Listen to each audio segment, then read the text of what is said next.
가장 가까운 사람인데 왜 상처는 가장 깊을까? 남한텐 잘 참는데 왜 가족에겐 그렇게 예민해질까? 사랑한다고 말하면서 왜 상처 주는 말을 할까?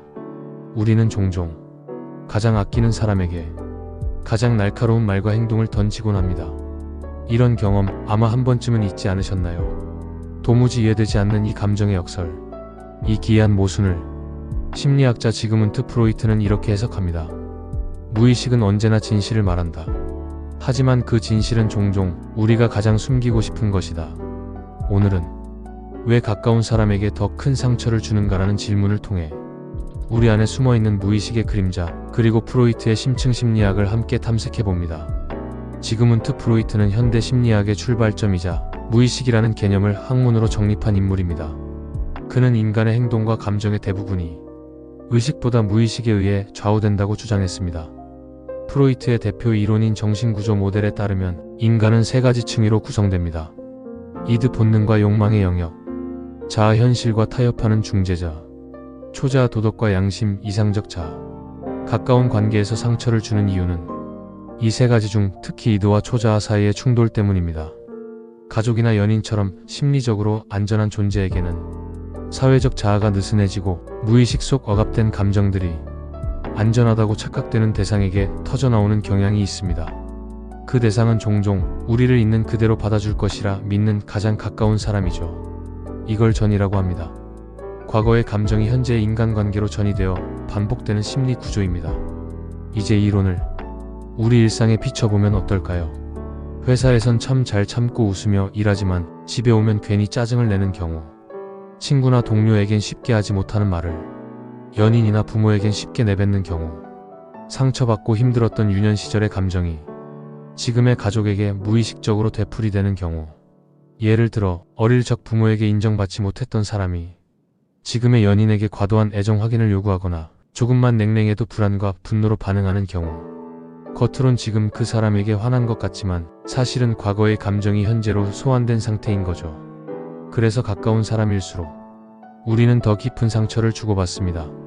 왜냐하면 그 관계 속에 나의 무의식이 가장 많이 반영되기 때문입니다. 여기 해결책과 구체적인 실천 방안을 추천드립니다. 우리는 이 무의식의 반복에서 어떻게 벗어날 수 있을까요? 1. 감정 뒤에 숨어있는 이야기를 관찰하라. 화를 내고 나서 자책하거나 상대에게 상처를 주고 후회가 밀려올 때 그 감정에만 머물지 말고 이렇게 질문해보세요. 이 감정 처음 느꼈던 기억이 있나? 이 감정은 정말 지금 이 사람 때문일까? 어릴 때의 나, 그때와 비슷한 패턴이 반복되고 있는 건 아닐까? 이 질문을 통해 감정의 본질을 해석할 수 있다면 무의식의 자동 반응에서 자각의 대응으로 바뀔 수 있습니다. 2. 안전함과 무례함을 구분하라. 가까우니까 괜찮겠지라는 말, 우리에게 너무 익숙하죠. 하지만 안전함은 신뢰와 존중을 바탕으로 한편안함이지 상대를 내 감정 쓰레기통으로 만드는 구실이 아닙니다. 가까운 사이일수록 더 많이 조심하고 더 자주 감사하며 더 따뜻하게 표현해야 합니다. 무의식을 핑계로 삼기보단 의식적으로 행동하는 연습이 필요합니다. 3. 회복 탄력성을 갖춘 정서적 거리두기. 감정이 폭발하기 전에 의식적으로 내가 지금 반응 중인지 반영 중인지를 살펴보세요. 이 말 꼭 지금 해야 하나? 내 감정은 사실 이 사람 때문이 아니라 내가 오래 쌓아온 것이 아닐까? 이런 작은 거리두기는 관계를 파괴하지 않으면서 내 무의식을 다스리는 방법이 됩니다. 가장 가까운 사람에게 가장 큰 상처를 주고받는 이유는 그 관계 안에 우리 내면에 가장 깊은 감정이 담겨 있기 때문입니다. 사르트르가 말한 것처럼 지옥은 타인이 아니라 그 안에 비치는 내 모습일지도 모릅니다. 가족, 연인, 친구. 그들은 단순히 존재하는 사람이 아니라 나의 무의식을 비추는 거울이기도 합니다. 그리고 그 거울을 있는 그대로 바라보는 순간부터 관계는 고통이 아닌 회복의 공간이 될 수 있습니다. 당신에게 묻습니다. 당신이 가장 쉽게 상처를 주는 사람은 누구인가요? 그 감정의 뿌리는 어디서 시작되었나요? 지금 당신 안에 어린 나는 무슨 말을 하고 있나요?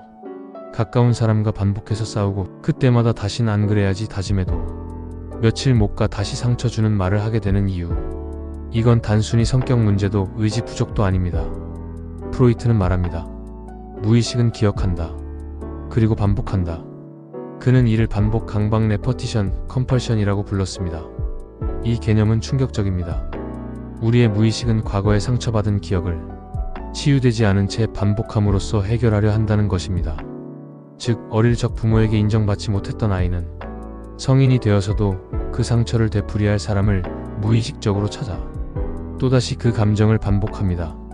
혹은 그 감정을 가장 가까운 사람에게 투사해 재현하죠. 그래서 우리는 종종 가장 믿고 싶은 사람에게 가장 많이 기대하고 결국 가장 큰 실망을 하게 됩니다. 왜 그 사람에게만 유난히 예민해지는 걸까요? 같은 말을 들어도 어떤 사람에겐 웃으며 넘기면서 왜 그 사람의 말엔 유독 더 과하게 반응할까요? 그건 그 사람이 과거의 감정을 건드리는 방아쇠이기 때문입니다. 대표적인 예시로 부모처럼 권위적인 태도를 보이는 연인, 어릴 적 경쟁의식을 불러일으킨 형제 같은 동료, 자신을 늘 무시하던 아버지와 비슷한 말투를 쓰는 상사. 이런 주변인들이 나 자신의 트라우마와 강박을 비추는 거울이 되기도 합니다. 무의식은 이 닮은 대상을 만났을 때 과거의 상처를 끌어올리고 지금의 그 사람에게 과잉 반응하게 만듭니다. 이 감정의 왜곡된 증폭을 프로이트는 전이 트랜스퍼런스라고 불렀죠.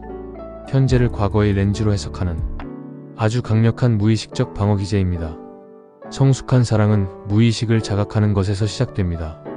우리가 더 이상 사랑하는 사람을 상처 주는 방식으로 대하지 않기 위해서는 그 감정을 억누르는 것이 아니라 이해하고 자각하는 것이 중요합니다.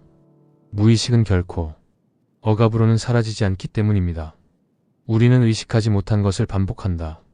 그러나 그것을 의식하는 순간 우리는 선택할 수 있다. 지그문트 프로이트. 이 말은 진짜 자유가 무엇인지 말해줍니다.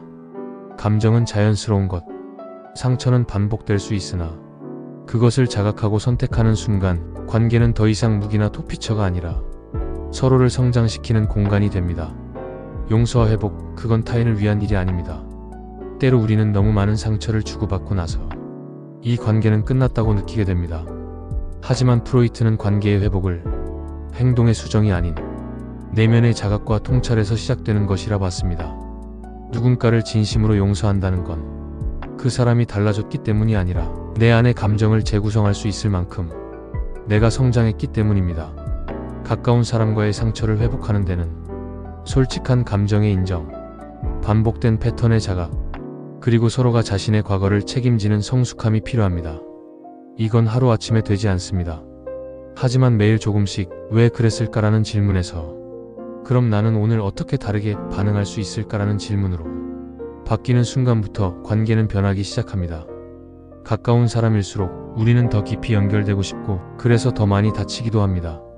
그러나 그 상처 속에는 내가 진짜 치유해야 할 무의식의 이야기가 숨어 있습니다. 당신은 지금 어떤 관계에서 반복되는 감정을 경험하고 있나요? 그 감정은 과거 어디에서 시작된 것 같나요? 그리고 오늘 당신은 어떤 선택을 하고 싶으신가요? 사랑은 감정만으로는 완성되지 않습니다. 진짜 사랑은 상처를 자각할 수 있는 용기, 그리고 그 상처를 반복하지 않으려는 노력 위에서만 자라납니다. 가까운 사람에게 상처를 주지 않는 관계는 없습니다.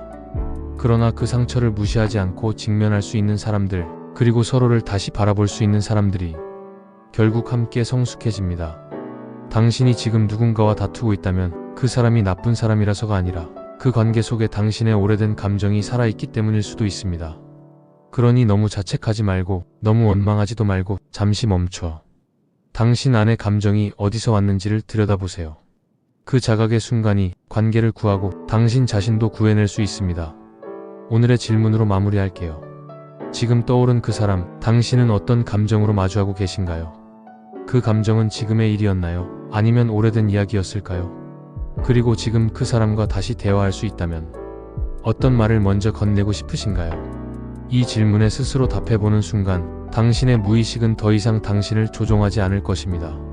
이제 당신이 당신의 관계를 다시 쓰는 사람이 될 수 있습니다. 그러니 기억하세요. 가까운 사람과의 갈등은 당신이 나쁜 사람이어서 생기는 게 아니라 당신 안에 아직 치유되지 않은 감정이 살아있다는 신호입니다. 그 감정을 억누르지 말고 천천히 들여다보세요. 누군가를 더 잘 사랑하는 방법은 그 사람을 바꾸는 것이 아니라 그 사람 앞에서 나의 무의식을 자각하는 것입니다. 그때 비로소 우리는 누군가에게 상처가 아니라 진짜 쉼이 되는 존재가 될 수 있습니다. 그런 관계 이제는 가능하다고 믿어보시기 바랍니다. 다음 빅퀘스천에서 또 만나요. 상처를 마주할 수 있는 사람만이 진짜 사랑할 수 있습니다.